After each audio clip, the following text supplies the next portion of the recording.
جی سر. جو قومیں اپنے شہداء کو بھول جایا کرتی ہیں، تاریخ ان قوموں کو بھلا دیتی ہے، اور ہم اپنے عظیم شہداء کو نہ بھول سکتے ہیں، نہ بھولنے دیں گے، اور ان کے خون کا حساب ہم لیں گے.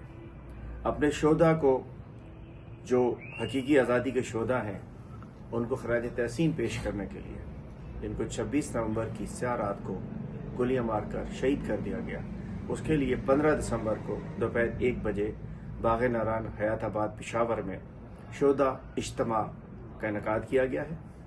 سب نے شریک ہونا ہے. ہم اس میں اپنے شہداء کو خراج تحسین پیش کریں گے، جو ہمارے زخمی ہیں ان کے لیے دعا کریں گے، اور جو 139 کے سے زیادہ جو اس وقت مسنگ ہیں، ہمیں نہیں پتا کہ وہ زندہ ہیں یا وہ شہید کر دیے گئے ہیں، ان کے لیے بھی ہم دعا کریں گے. پوری قوم اپنے شہداء کو سلام پیش کرے.